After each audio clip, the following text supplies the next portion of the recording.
a cobrarle lo mismo que si se lo resolvieras o un poquito más, entonces eres mucho más rentable. Lo otro, entonces, venderle a otros clientes, me decían, pero no, es que aquí las relaciones con los dueños, dije, bueno, un ratito, le dije, ahorita me aclaran a mí a qué tipo de estudio he entrado a trabajar. Es decir, acá tenemos clientes por los amigos, nada más. Es decir, esa es nuestra única ventaja competitiva. Se va el amigo y nos reventamos. No, dígame a dónde he venido a trabajar, porque si no me busco otro trabajo. O sea, así no juega Perú, pero decía yo, así no juega Perú. O sea, entonces, entonces, díganme ustedes, ¿por qué somos un buen estudio de abogados? ¿Por qué somos? Algo en lo que nadie había pensado. Entonces, conócete a ti mismo. Entonces, conócete a ti mismo. El arte de la guerra nuevamente. Es decir, ¿cuáles son tus atributos? ¿Cuáles son tus fortalezas? ¿En qué eres mejor que otro? Entonces, pongámoslo en blanco y negro y salgamos a ofrecer esto acá.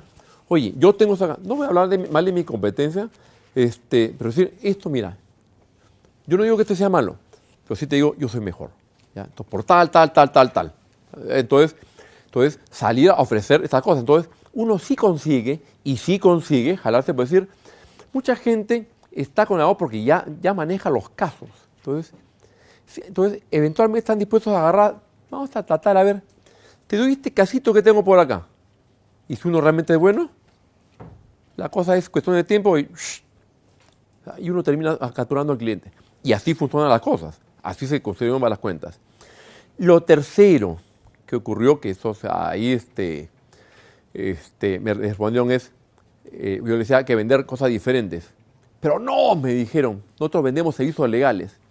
Yo les dije, paren un ratito, le dije, esto menos más que estamos acá en confianza en la junta de socios, a la cual yo, ingeniero electrónico, entraba porque era el gerente, y lo cual me generó un problema porque los demás abogados decían, y que es nuestro abogado, ¿por qué entra ahí? Bueno, entonces entonces yo le decía, esto por favor, no lo repitan afuera. Quiero ponerles un ejemplo. Ambrosoli es una fábrica de golosinas y solamente vende golosinas, pero vende galletas, vende caramelos, vende chupetes, vende chicles, vende todo, y todas son líneas de producto. Y cada producto tiene un gerente de producto. Para mí, les dije, ustedes, yo no los veo como socios. Ustedes son el gerente de producto. Y tú, le dije al propietario, le dije, ¿y tú? Porque además era conocido, pues digo, tú eres el gerente de producto tributario. Toda la asesoría tributaria, porque usted era uno de los abogados tributaristas más mejor del país. Entonces tú eres el gerente de esta línea de producto. Entonces, porque acá estamos discutiendo estas cosas. Los temas societarios, váyanse acá al country club, al bar, y ahí lo resuelven ustedes. Eso no es asunto mío. Vamos acá a la operación. Entonces tú eres el dueño de este negocio. Y tú eres el gerente de producto, productos corporativos, para las emisiones de bonos, estas cuestiones. Y tú, laboral. Entonces, marqué las cosas. Y le dije, y ustedes me dicen que esto es un estudio de práctica general. Quiero saber si podemos darle servicios a las empresas eléctricas, que están, digamos, a las empresas, a las reguladas. A Luz del Sur, del Norte, de GEL, todas eléctricas. ¿Tenemos? No podemos. Ok, va una. Líneas aéreas. ¿A quién tenemos que conozca el tema aerocomercial? ¿Verdad? Tampoco. Telecomunicaciones, a ver, tampoco. Oiga, le digo, ¿qué somos nosotros? O sea, tenemos una oportunidad de vender un montón de productos y no lo tenemos. Entonces, no, pues me dicen, es que eso significaría traer a otro socio. Le dije, tú llámalo socio. Yo lo llamo traer a un gerente de producto. Sí, pues, hay que traer un gerente de producto para esto de acá. Y tenemos el tema minero ambiental, tenemos esto acá, tenemos esto acá, tenemos esto acá. Vean, todo lo que tenemos por explorar y por crecer. Y no lo hacemos porque no nos damos cuenta que en realidad no somos un estudio de práctica general. Tenemos un montón de oportunidades, un montón de nichos de negocios. En particular, me conozco a todos los gerentes de las líneas aéreas y no lo aprovechamos porque no tenemos. Claro, yo no voy a resolver los problemas legales, pero ¿a quién tenemos? Hay que tener, es un buen filón de negocio. Entonces, esa era parte de las cosas que empezaron a plantearse como cuestionamientos a lo que se hacía ahí. Entonces, ¿en qué consistió la solución a lo que había ahí? Porque había un problema de rentabilidad, es decir, la cosa no andaba en niveles azules. Entonces, uno, para este problema de automatización malentendida, lo que se hizo fue implementar una herramienta informática, pero una que funcionara de verdad, pero que se adapte a los procesos que tenían. O sea, insisto, acá la parte más complicada de los cambios es cambiar a las personas. Cambiar un software por otro es, apagas el switch y pones el otro, punto. Pero las personas tienen ese tipo de problemas de cambiar. A la gente le cuesta cambiar, le cuesta cambiar. Esa es la parte más complicada. Entonces, hubo que idear todo un sistema, como no había mucho tiempo, comprar algo que existiera y adaptarlo a estas necesidades. Esto se fue, digamos, manejando, modificando para podernos ajustar a estas cosas. Entonces, este tema fue vital no solamente por el hecho de llevar el registro de los insumos consumidos, y los insumos consumidos en este caso son horas de personas. Entonces, acá, ¿qué es lo que esto se buscaba? Eran todos estos detalles. Vamos a... Uno, verificar la rentabilidad de cada caso. Acá el trabajo que hubo detrás de esto fue en codificar a todos los clientes. Eso era más o menos sencillo, porque con el RUC, acá está. Esta es la base de datos, los códigos. Pero poner en otra base de datos todos los acuerdos que teníamos con los clientes. Con cada cliente teníamos varios acuerdos, porque eran casos puntuales donde habían honorarios de éxito, habían otros temas que eran honorarios por horas, otros clientes donde teníamos una atención, un fee mensual fijo, con una cantidad tope de horas o sin tope de horas. Todavía una serie de modalidades que había que implementar. Entonces, el primer tema que se buscaba era verificar la rentabilidad de caso. Hay un problema. Caímos en cuenta que muchas de las cosas no se cobraban bien, porque no se tenía la conciencia o el conocimiento de cuántas horas se habían invertido. Y las horas de cada socio, o sea, allá había que verla de la siguiente forma, no solamente el hecho de cuánto cobro, no. Cada hora de cada abogado, ¿cuánto me cuesta? Cada uno tenía su tarifa. Yo cobraba por el socio principal, con esta fortuna por cada hora. Por el otro nivel, tanto. Pero a mí yo tenía el costo de cuánto me cuesta a mí yo tenía que tener, en función a ese costo, saber tarificar. Entonces empezamos a encontrar las maneras de los casos similares. Oye, espérate, toma esta referencia, acá perdimos. Acá entonces mira cuánto vas a cobrar. Entonces había una revisión, por lo menos pasaba por la administración para un feedback, porque los socios son los socios. Entonces dije, pero un ratito, antes que suelte revisemos y comparemos. Entonces, mira, toma estas referencias, entonces se ajustaba. Lo segundo es mejorar la manera de tarifar un caso. Entonces, con esta verificación, yo puedo plantearle al cliente, mira, a esto te va a costar tanto, pero yo quería también cierta predictibilidad en mi cobranza. Entonces, mira, yo te voy a cobrar un retainer fee. Tú has consumido tantas horas aquí acá, hagamos esto, lo que es tu número de horas, definámoslo en este costo. Entonces, tienes derecho a hacer consultas hasta tal cantidad de horas, se controla, y por encima de eso ya te cobro la tarifa horaria. Entonces, uno plantea estas modalidades de acuerdos con los clientes para adecuarse a sus necesidades. Hay empresas que dicen, no, yo tengo mi abogado interno y solamente los casos complicados los paso, o los temas tributarios. El tema tributario siempre es un tema peludo, entonces es mejor tener a alguien muy experto en el tema. Lo siguiente es medir la performance de cada área. Acá pues el problema es, yo genero, no. ¿Cuánta rentabilidad me ha generado? Entonces, la rentabilidad de cada área la podíamos medir. Y es más, con este control se medía hasta la performance de cada abogado, incluyendo los socios. Lo cual esto fue un pangandán. O sea, un socio salió porque encima el cliente no era rentable. No trabajaba, no traía clientes, es decir, Entonces, todo salió porque las cifras muestran, esto es, o sea, no generas, no vives. Además, sabiendo el costo de cada área, definirle, tu área, esta es tu meta mensual. Si no cumples tu meta, o sea, tus abogados van a cobrar, pero tú, gerente de producto, ya sé que te llamas socio, tú no cobras.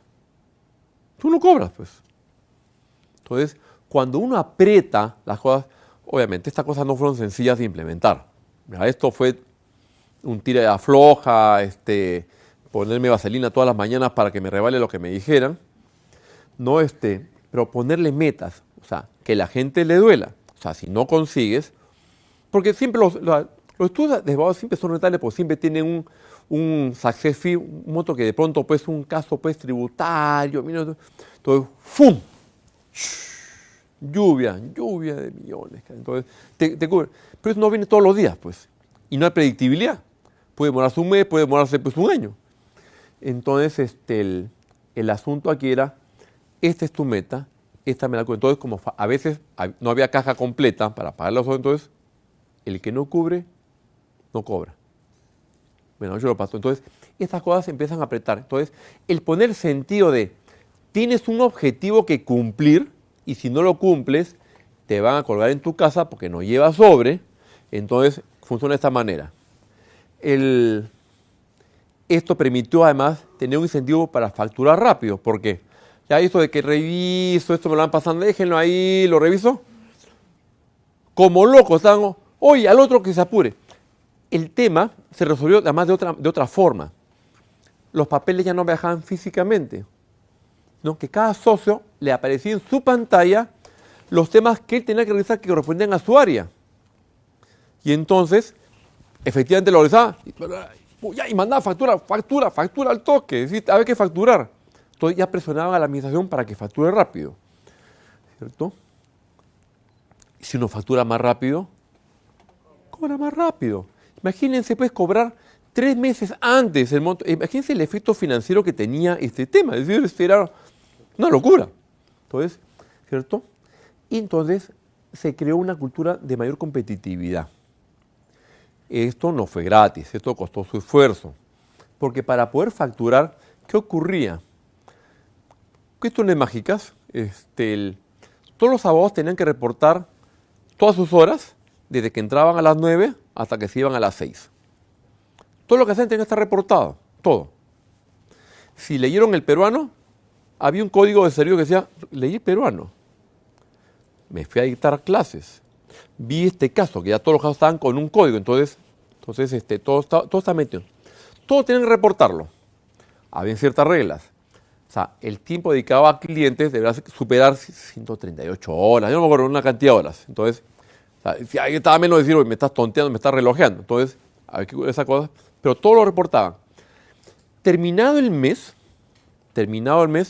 ellos tenían que haber terminado de reportar todas sus horas y cada día cerrarlo, es decir, cerrar. Y solamente cerrar si estaba totalmente reportado. Al quinto día útil del siguiente mes, si no habían cerrado todos sus días, tenían un descuento bien simpático. Un 20avo del sueldo salía de su bolsillo. Entonces, 2 días, 2 20avos. Al final del mes, si se portaban mal, no cobraban un centavo. Entonces, esto era un acuerdo de socios, y además firmado, como hacen todos los abogados. Todos los abogados firmaron, además, porque los abogados pues, nunca están en planilla, acuérdense. Los abogados están en una quinta, cuarta, no sé, qué invento raro que hacen ahí. Entonces, en el primer mes que se aplicó este asunto, un socio, ¡pum! Oye, pero no me da para acá. Pepito, lo siento, pero acá está. Oye, no, pero eso. Mira, Pepe. No, pero ahí le dije, ve a doctor fulano. Quiero saber si su firma en este papel vale. Pues usted ha firmado ese acuerdo. Entonces, si usted no está dispuesto a cumplir lo que usted firma, yo esto lo reporto a la Junta de Socios para que consiguen su permanencia en este estudio. No, pues Enrique, ¿cómo se llama? Ciérrame ahorita las horas, porque ahorita corro mi segundo ahí, te cuento otro día. Entonces, me levanté, empezó a un socio, es decir, que les conté, y todos me encargué de que sea bien público que me levanté un socio. pa. Entonces todo el mundo pa.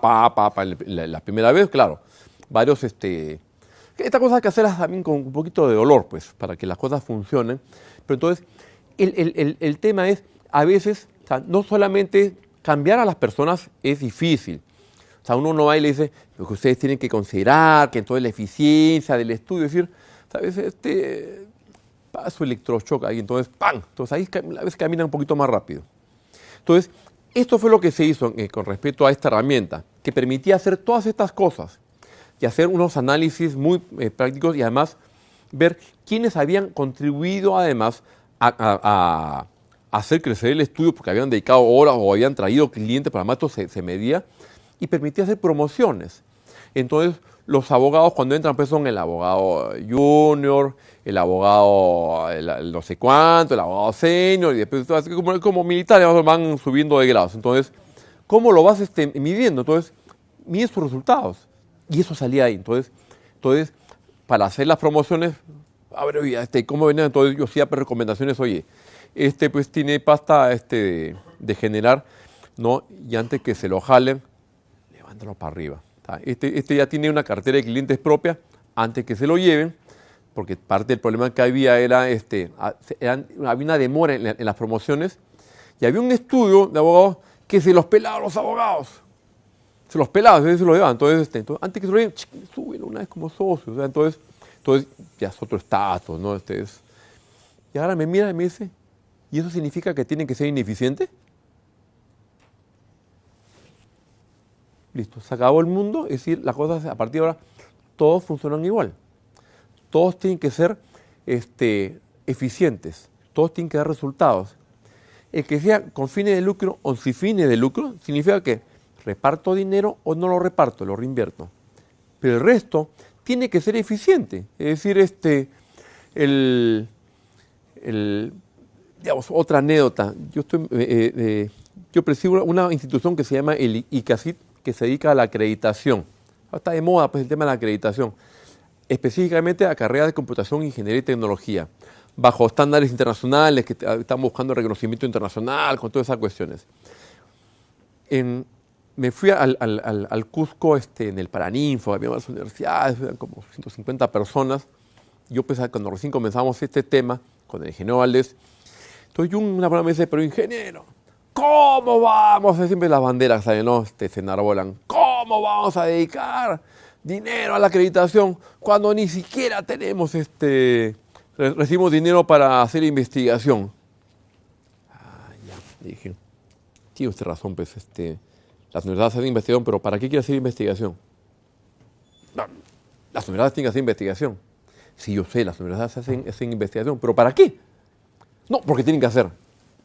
Entonces le dije, usted creo que de tal universidad. Entonces usted se ha dado cuenta que alrededor de su universidad, en su zona, hay tales minas. Debe estar bien bollantes. Esas minas tienen problemas técnicos. Seguramente no son muy complejos, pero lo que están esperando es que alguien se lo resuelva. Entonces, mientras usted espera que le llegue pues, el fondo para construir su acelerador de neutrones bajo la cancha de fútbol para estudiar los orígenes del universo, que no diga, no, estas empresas están contratando a alguien pues, en el extranjero que viene y le resuelve el problema. Y usted los tiene. Y lo que usted tiene que hacer es tocar la puerta y decirle, yo, este pechito te resuelve tu problema y te voy a cobrar tanto. Usted le resuelve el problema y entonces va a tener un ingreso que va a haber originado, que usted le va a haber metido más tecnología. Usted le mete más tecnología, en los niveles de complejidad de los problemas que tiene esa empresa van a crecer. Por lo tanto, van a tener problemas más complejos y los van a volver a llamar a usted. Y entonces usted se lo va a resolver y va a resolver problemas más complejos, con más tecnología. No poner la última, sino la que necesitan. Entonces usted crea un círculo virtuoso. Poco a poco la empresa se va sofisticando más porque aplica la tecnología porque quiere ser competitiva, no porque quiere tener pues, la moda de la tecnología, ¿no? Quiere ser competitiva. Entonces invierte porque lo hace más competitivo. Entonces usted es parte de todo este proceso. Entonces usted irá incrementando los niveles de profundidad, complejidad de sus investigaciones para resolver y irá generando sus propias rentas. No espere que la lluvia caiga del cielo, o sea, no llega, en realidad no llega. Entonces, esto es lo que uno tiene que tener en cuenta, es decir, esa bandera de cómo vamos a hacer, uno tiene que mirar alrededor, es decir, ¿Cómo yo me genero estas soluciones? No sé si tienen alguna consulta a este tema acá, porque este es un tema bien importante, que es las reglas comerciales que se aplican y la informática. El poder tener la capacidad de medir las cosas que uno hace. Algo que yo aprendí en la maestría, en la administración, dos cosas. Uno era que los centavos, que uno debe cuidar los centavos porque los soles se cuidan solos, eso sin duda. Y lo otro es esto, que lo que uno no mide no lo controla. Y lo que no controla no lo gestiona. Tú no tienes que tener la capacidad de medir para poder saber cómo manejar. O sea, ¿qué problema tengo si no puedo medir? No sé ni siquiera que tengo problemas. Los mido de esta forma. Entonces, uno debe ser consciente de estas cosas. Y además, que la tecnología se aplica en cualquier rubro. O sea, digamos, lo más remoto del caso era pues en un estudio de abogados. Claro que aplica, pues. O sea, está esto acá. Es más, estas herramientas informáticas, yo lo que les vendía como idea, ya un poco avanzado para el momento, le decía, es, acá tenemos poco espacio, no tenemos dónde meter más abogados. ¿Por qué no hacemos lo siguiente? Que los abogados trabajen desde su casa. El telecommuting o esto es que le llaman los gringos, que vengan pues 2 veces por semana. Trabajan desde su casa. O sea, te aseguro que van a trabajar más tiempo, porque además tú lo estás controlando acá. No, pero es que la información, acá tengo otro paquete, si nosotros digitalizamos todos los casos, todos están, en lugar de ir, hoy necesito esta información que está, vaya, tráigase el almacén que está en el Callao, busque un día. Otro día para abrir, buscar, leerlo. Después, meterlo. Entonces, si usted tiene al alcance de la mano toda la información, es más eficiente. Invirtamos en digitalizarlo todo. Entonces, somos un estudio virtual.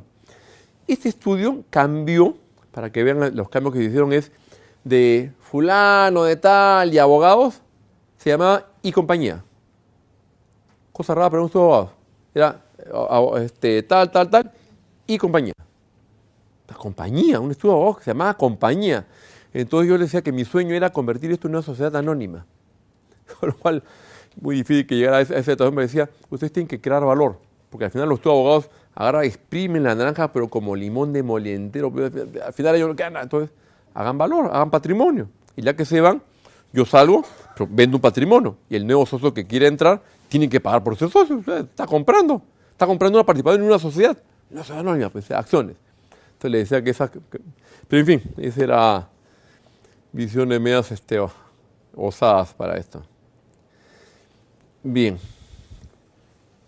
Hablando del caso de Puno. Yo trabajé en una organización que se dedicaba a administrar proyectos de responsabilidad social. Se pueden dar cuenta que he trabajado por varios lugares, ¿sabes? La verdad que es en varios lugares. Acá no hay una mención a los hidrocarburos. Pero ¿qué pasa? Acá esta organización, sí le pongo nombre, era en el grupo Apoyo, en el Instituto Apoyo, que tenía un programa que se llamaba Matemática para Todos, que tenía un objetivo muy claro: mejorar el aprendizaje de las matemáticas en los colegios. ¿Ya? Este era el tema. Casi tenían claro el asunto, no era enseñar, era mejorar el aprendizaje. Pero se trabajaba con los profesores para que aprendan lo que conversábamos. Es decir, aprender que este es el objetivo, que los alumnos aprendan. ¿Cuál es la realidad de los colegios del país? Nosotros vemos acá los colegios, las unidades escolares, que tienen su infraestructura, ahora están más bonitos, pues, el Alfonso Ugarte, Milton Carvajal, todos se han mejorado, ¿cierto? Pero esto pues no es ni el 10% de los colegios del país. Los colegios en el país, ¿no? En las zonas como ahí en Puno, metidos arriba, son colegios de 2 salones con 2 profesores. Un profesor que tiene un grupo de alumnos y le enseña a primero, segundo, tercero y cuarto grado. A la vez, ¿ah? Y el otro salón, quinto, sexto, primero, segundo y media. Se acabó el colegio. Eso es el colegio. Eso es el colegio acá en el Perú. Acá. Eso es el 80%. O sea, decir, entonces cuando dicen nuestros resultados, los colegios, bueno, ya sabemos por dónde sale. O sea, O sea, no tenemos realmente buenos colegios, o sea, no hay buena infraestructura. Entonces, debería pues manejarse temas de tecnología, pues, y no necesariamente mandarle las computadoras a donde no hay electricidad, pues, ¿no? Y sin preparación, decir, no las toquen porque se van a malograr las computadoras, ¿ah?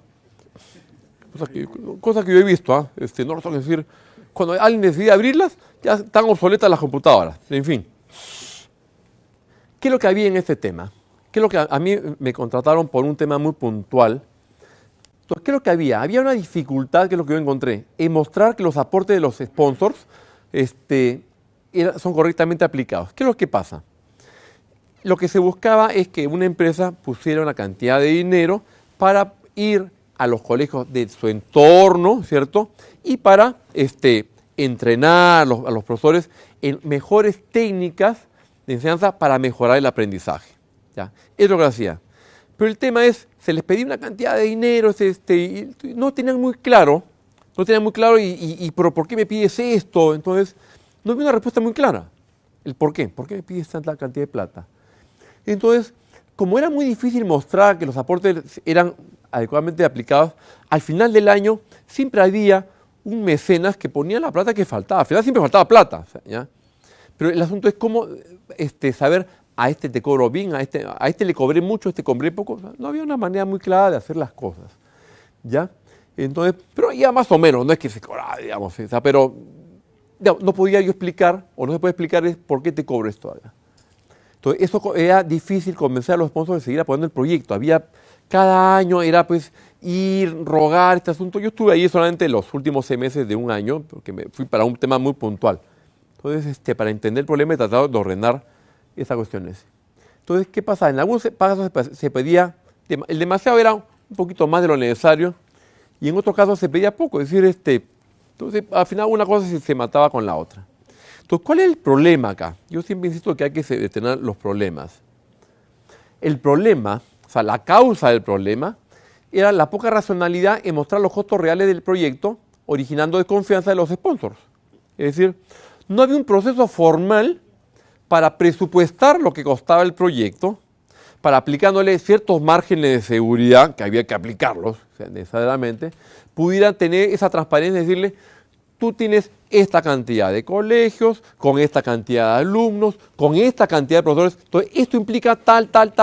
Entonces, crear toda una matriz que permita presupuestar para el siguiente año y decirle, por esto que está acá, ya más claro, es que te estoy pidiendo esta cantidad de dinero. Entonces, claro, a la gente le cuesta soltar la plata, pero al final, por suerte, se conseguía resolver este asunto. Entonces, la solución en esto era más o menos sencilla. Metodizar el proceso de presupuesto, de manera que exista un adecuado sustento de por qué se requieren tales recursos. O sea, cuando a mí me piden, o sea, ¿cuál es siempre la duda? Cuando vienen, le tocan la puerta a ustedes y, señora, colabórenos. Pucha, me estarán pidiendo la plata o la ropa para reciclarlo, o realmente va a ir, ¿a dónde va a ir a parar? Siempre hay esa sensación de desconfianza. En el Perú somos un país de mucha desconfianza, si ustedes se dan cuenta. Y claro, nos han pasado tantas veces pues, que desconfiamos, por naturaleza desconfiamos. O sea, es decir, y es un problema que en algún momento, ojalá, se resuelva. Pero entonces, desconfiamos de las cosas. Entonces, aquí el tema pasaba por metodizar ese presupuesto. Entonces, de esta forma, transparente y eficiente, cuando uno va a mostrar los cálculos, ¿qué pasaba? Acá los libros, no es que se lo llevan los alumnos, porque había que hacer una entrega de libros. Los cuadernos de trabajo sí se entregaban y se quedaban con los estudiantes. Los libros tenían que pasar al siguiente año, o sea, los libros iban dando vueltas. Entonces se definió, o sea, con unas matrices muy claramente, cuándo se entregan los libros y cuál es el tiempo de duración que deben tener esos libros. Creo que eran, no me acuerdo si eran 3 o 5, 3 años creo que era el tema. Es decir, los libros deben durar 3 años. Tampoco se puede esperar que duren más. Porque un libro que esté intacto es porque no lo han leído. Entonces se le decía, esto es lo que ha ocurrido, acá te voy a pedir tanto para los cuadernos de trabajo como estos están avanzando y los grupos iban avanzando, es decir, acá necesito los nuevos libros para esto acá, que se quedarán también. Entonces, allá hay toda una estructura que es el sponsor, que eran las empresas, las mineras, seguros, qué sé yo. Entonces decían, ok, les queda claro, entonces sabían cuál era su horizonte, sabían cuánta plata iban a tener que poner al siguiente año también. Entonces, tenían todo un plan, toda una hoja de un camino de ruta, para no usar nombres que tienen derecho de autor. Entonces, entonces ya tenían el camino, entonces ya tenían una visión clara de qué es lo que va a ocurrir en los siguientes 3 años. Esto es lo que van a tener que gastar. Entonces, de esta manera, se manejaba un margen suficientemente amplio para cubrir eventualidades. Y siempre hay eventualidades, porque a veces ocurre que justo para cuando vamos a comenzar el año, alguien dice, no voy. Cosas que pasan. Entonces, antes de tocarle la puerta al mecenas, que era un banco que manejaba el principal promotor de este proyecto, no es recurrir a tus fondos internos, lo cual le daba también la confianza a esta entidad para decir, oye, sigamos manejando ese tema.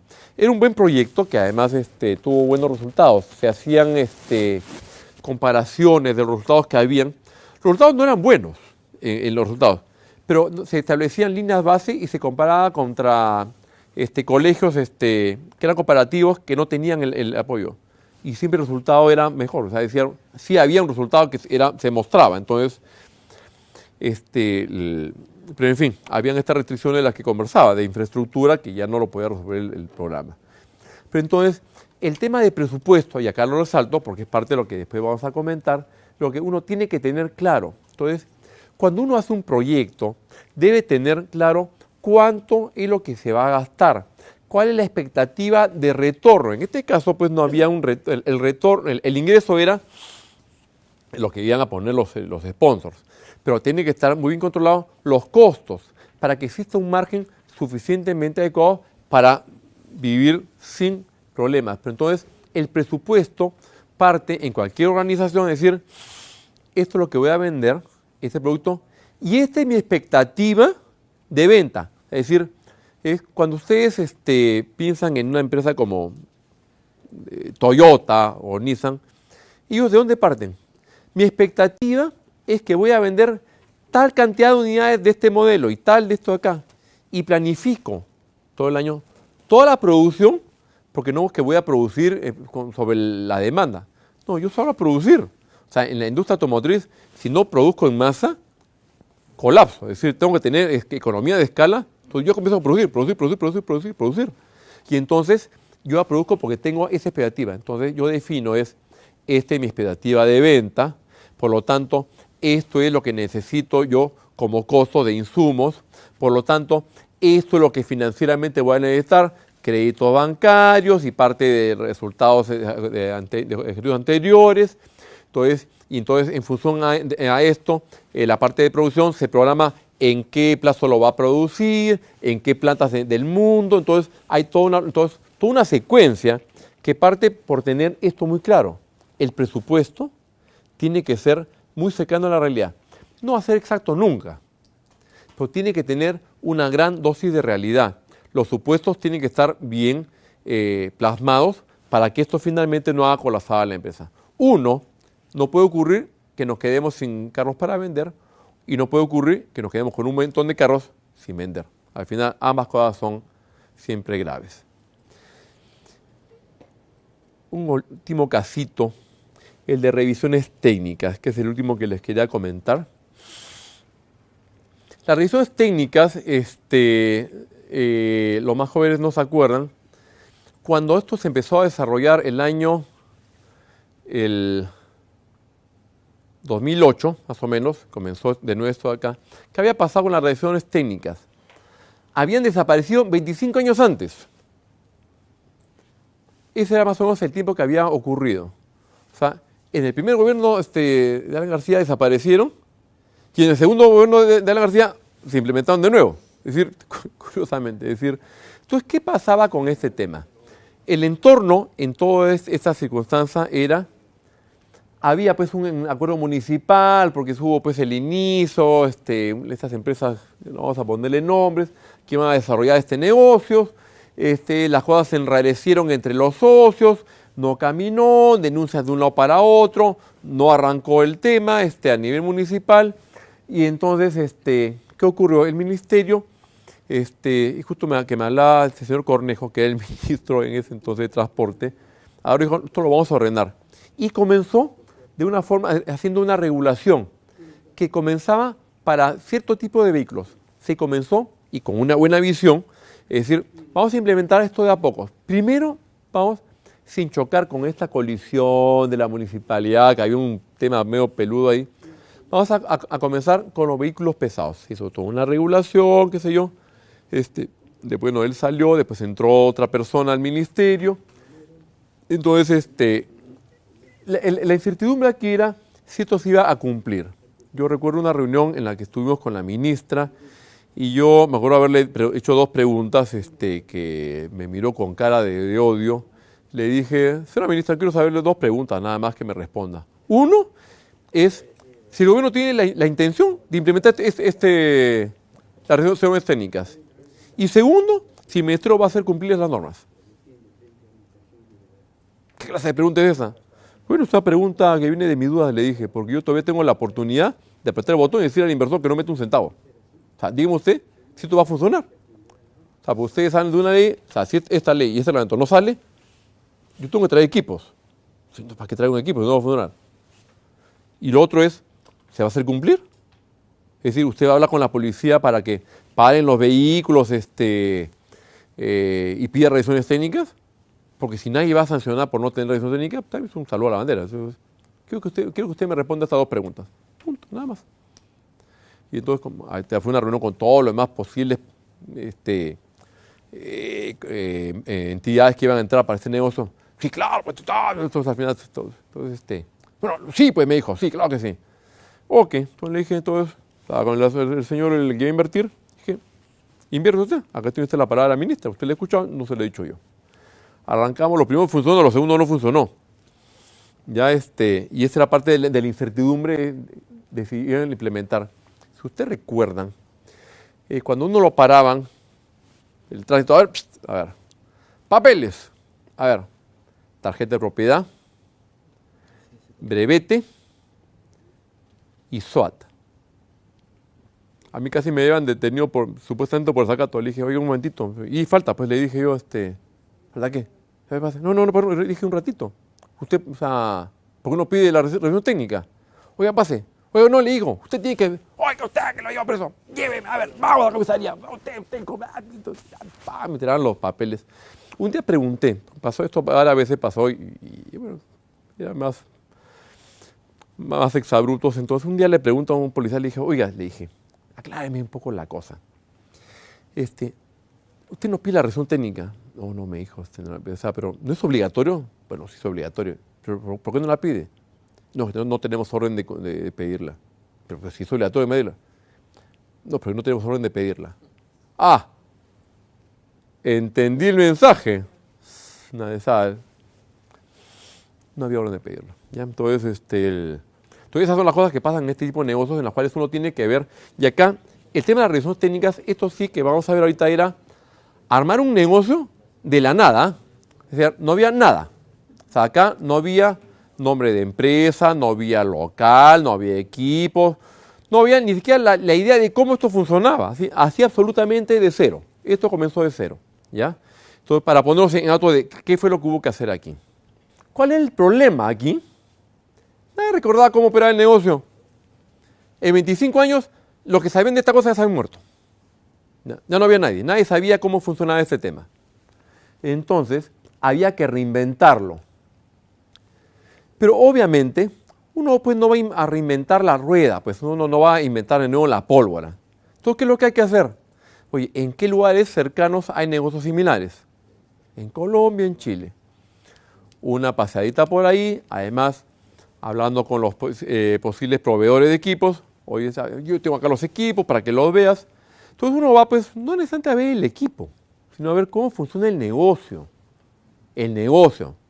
Entonces sentarse pues ahí, hablar con la gente, pero sí, básicamente mirar, ¿qué pasa acá? ¿Cómo es este asunto? ¿Qué problemas tienen? ¿Cómo los mejoro? O sea, ¿qué puedo cambiar acá que pueda funcionar? Entonces, aprender el negocio, simplemente. Entonces, al final uno, pues, tiene ciertos años de recorrido, entonces empieza a mirar. Entonces, uno empieza a hacer estas visitas y empieza a aprender. Y lo que uno tiene que hacer es aprender bien el negocio. Uno tiene que conocerlo bien. Uno no se puede meter en un negocio que uno no lo conozca. Porque finalmente, si uno no sabe hacer, no sabe mandar. Entonces, ¿qué hace esto acá? Ah, acá está. Si uno no sabe cómo es, está bien. Y uno dice que está bien cuando no está bien. Entonces uno tiene que conocer bien el negocio, hay que aprenderlo. Entonces aquí, observar las virtudes y defectos de esta gente que ya venía operando.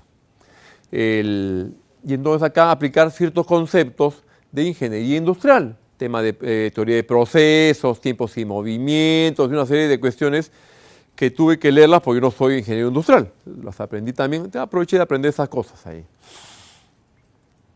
Esbozar, porque yo sí tenía claro que había que establecer cuál era la misión y la visión de la empresa. ¿Cuál fue la misión inicial que planteamos? La misión inicial la tengo acá anotada. Desarrollar un servicio de verificación de vehículos que incremente la seguridad vial y reduzca el impacto ambiental. Para ponerle en mármol así. Decía esto, es el tema rimbombante, pues decir ya vamos a ver qué viene a continuación. Entonces, acá empezamos luego a tener esta definición que estaba alineada pues con la orientación que el mismo ministerio decía pues que teníamos tener porque deberíamos incrementar la seguridad vial, reduciendo los accidentes, y reducir el impacto ambiental por emisiones y el acuerdo de Kioto y el carbón y todas esas cuestiones, ¿no? Y empezamos a ver cuál era la necesidad de los clientes y la comparamos con esto de acá. ¿Qué tan alineado estaba lo que el cliente quiere? Porque al final de cuentas, lo que uno hace es un negocio para satisfacer al cliente, al usuario. Si uno satisface y supera esas expectativas, uno asegura volverlo a tener como cliente o como usuario. Así de sencillo. Las estadísticas normalmente le dicen a uno que por una persona que se queja de un servicio mal dado, hay por lo menos 13 que están igualmente inconformes y no se han quejado. Eso le da más o menos una idea de lo que ocurre. Entonces uno tiene que tener muy claro, cuando uno tiene usuarios, que puede ser en el caso de un gobierno municipal, la misma población, qué es lo que están esperando del gobierno municipal o regional o central o lo que sea, o los clientes de la empresa. O sea, qué es lo que esperan, uno tiene que tener eso muy claro. Entonces, ¿qué es lo que requiere el usuario o el cliente? La respuesta era bien sencilla. El cliente, porque en este caso comenzábamos con los vehículos pesados, que eran vehículos de trabajo, buses, camiones de carga, lo que quiere es salir rápido, porque esto es como el avión. El avión que no está volando está perdiendo plata. Así de sencillo. El avión que no está recorriendo con pasajeros o con carga está perdiendo plata. Entonces, acá esto es la filosofía o la visión que tiene el usuario, es como la visión que tiene la gente del dentista. ¿Ustedes cuándo van al dentista? Cuando le duele la muela, pues. No, que uno debe tener la profilaxis para... ¡Pamplinas! Van cuando le duele la muela, pues.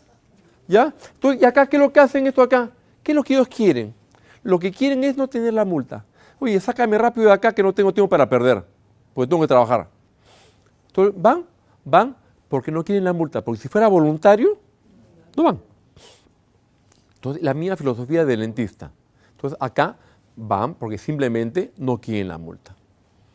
Entonces, al margen de cumplir con la misión que establece o busca el ministerio, que ya todo este tema que además nos pedían publicarlo, que yo y además debemos tener pues nuestros arbolitos, una parte verde, que habíamos que sembrar los arbolitos ahí por temas ecológicos, qué sé yo, hay que satisfacer al cliente. Entonces, en esto se basó el éxito que finalmente tuvo este negocio. Entonces, esto planteaba la necesidad de definir los procesos con claridad. Entonces, cuando uno hace el plan de negocios, debe tener también claro los procesos que hay que conducir para desarrollar este negocio. Entonces, ¿cuáles son los procesos que tengo que desarrollar, que tengo que conducir, ejecutar? En este caso, de las revisiones técnicas, que era un servicio, habían dos rutas paralelas. Una, el proceso físico, es el vehículo que pasa por un equipo que lo va a monitorear, de ahí pasa al otro equipo que lo va a monitorear y al otro equipo que lo va a monitorear, ¿cierto? Y paralelamente, tal como se planteó en el estudio de abogados, la herramienta informática. Cada medición genera data. Y esto pasa y va pasando. Entonces, hay todo un camino paralelo entre el sistema que se desarrolla, ¿cierto?, y el proceso físico. ¿Por qué? Porque lo que había que cumplir es con salir rápido con el certificado. Entonces, lo que no podía ocurrir es que terminaban las pruebas y una hora después, que uno estaba esperando ahí, te daban tu calcomanía o certificado o te decían, no aprobó. Después de una hora. Entonces, eso no puede ocurrir. Como acá identificamos que este era el tema vital, ¿qué es lo que nosotros ofrecíamos? Nosotros habíamos traído unos equipos americanos que tenían un nombre, pues, una empresa Mustang, no Mustang de los carros, era Mustang Da, entonces tenía un nombre importante. Entonces, o sea, yo no podía ir a decirle a los dueños de los vehículos, mira, que he traído equipos muy sofisticados. Les importó un pepino que era esas cuestiones. Sácame rápido. Nada más.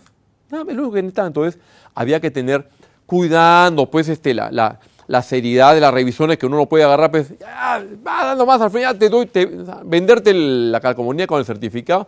No, yo tenía que tomarme el tiempo necesario para cada medición. Cada medición tenía su tiempo. La medición de gases, de freno, de suspensión, de luces, ya no bueno, que más cosas habían ahí, la dirección, toda cosa. Entonces, cada uno tenía su tiempo.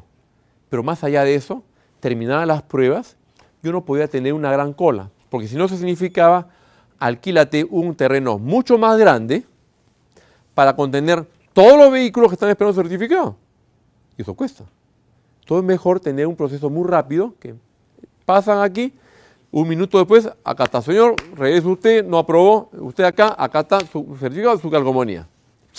Afuera. Entonces, este es lo que había que verificar. Que estén adecuadamente sincronizados para conseguir, insisto, el objetivo. El objetivo concreto era satisfacer al cliente y eso significaba salir rápido. Nada más, no había más. Entonces, en esencia, el plan de negocios debe definir con claridad descripción del producto o servicio que se ofrece y una propuesta de valor. Esto por adelante. ¿Qué hago? ¿Cómo lo hago? ¿Y para quién lo hago? Es decir, esa es mi misión. Ahí debe estar muy claro cómo me diferencio. Cuáles son los mercados existentes y cómo están segmentados. Yo tengo que tener una claridad de cómo es el cliente. O sea, tengo que tener una radiografía, no, una resonancia magnética del cliente. Así de sencillo. Si no lo conozco, estoy fregado. Seguramente mi competencia sí lo tiene. Tengo que conocerlo. Tengo que conocerlo al cliente más que él. ¿Cuál es mi competidor? ¿Qué características tiene? O sea, mi competencia me va a estar mirando permanentemente. ¿Dónde cojeo? Entonces tengo que ver dónde cojea, pues. O sea, vivo de eso. ¿Qué promociones se ha hecho? O sea, ¿qué flujo de carros ha tenido? Estar monitoreando. Porque así funciona este tema. Tener un plan de financiamiento con su flujo de caja y estados financieros proyectados. Porque contra esto es que tengo que comparar si están cumpliendo los planes o no. Y si no se cumplen, ¿qué remedio voy a poner para corregirlo? Esto tiene que manejarse, pero de manera muy fina. Porque al final, la última línea de estados de resultados es la que finalmente nos va a decir que también lo hicimos, ¿no? ¿Cuál es la estructura organizacional? ¿Cuál es la estructura? ¿Cantidad de gente? ¿Con qué habilidades? Necesito un gerente pelado, que sea ingeniero electrónico, y que hable, o sea, todo de repente era la necesidad, pues, pucha, qué suertudo que fui, ¿no? Por eso me llamaron a mí, ¿no? Entonces, ¿qué es lo que debo incorporar? Porque de repente, oye, no, pelado no, pues, porque cuesta más ser pelado. Entonces, no, pelucón, porque no se corta el pelo y es más barato.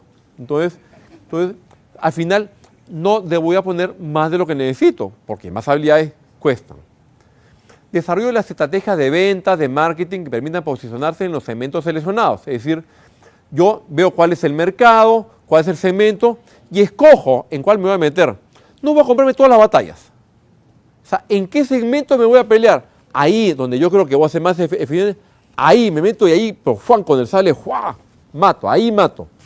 Lo demás, no, pues, ahí no, o sea, no tengo el contacto, o este otro pues tiene la relación, entonces, ahí no, entonces uno tiene que saber escoger las batallas,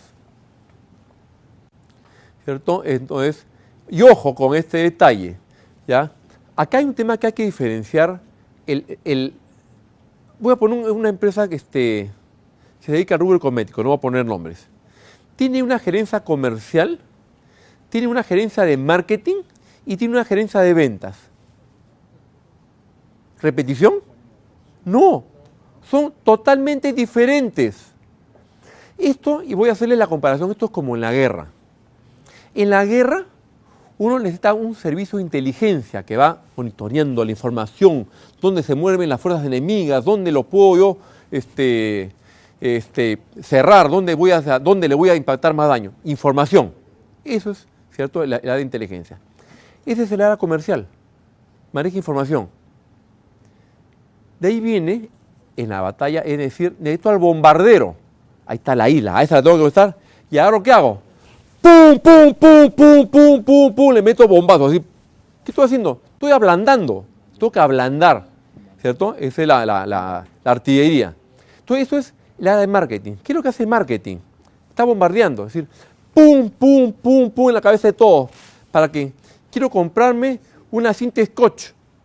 Cinta, caracho, una cinta adhesiva, no, cinta scotch es la marca.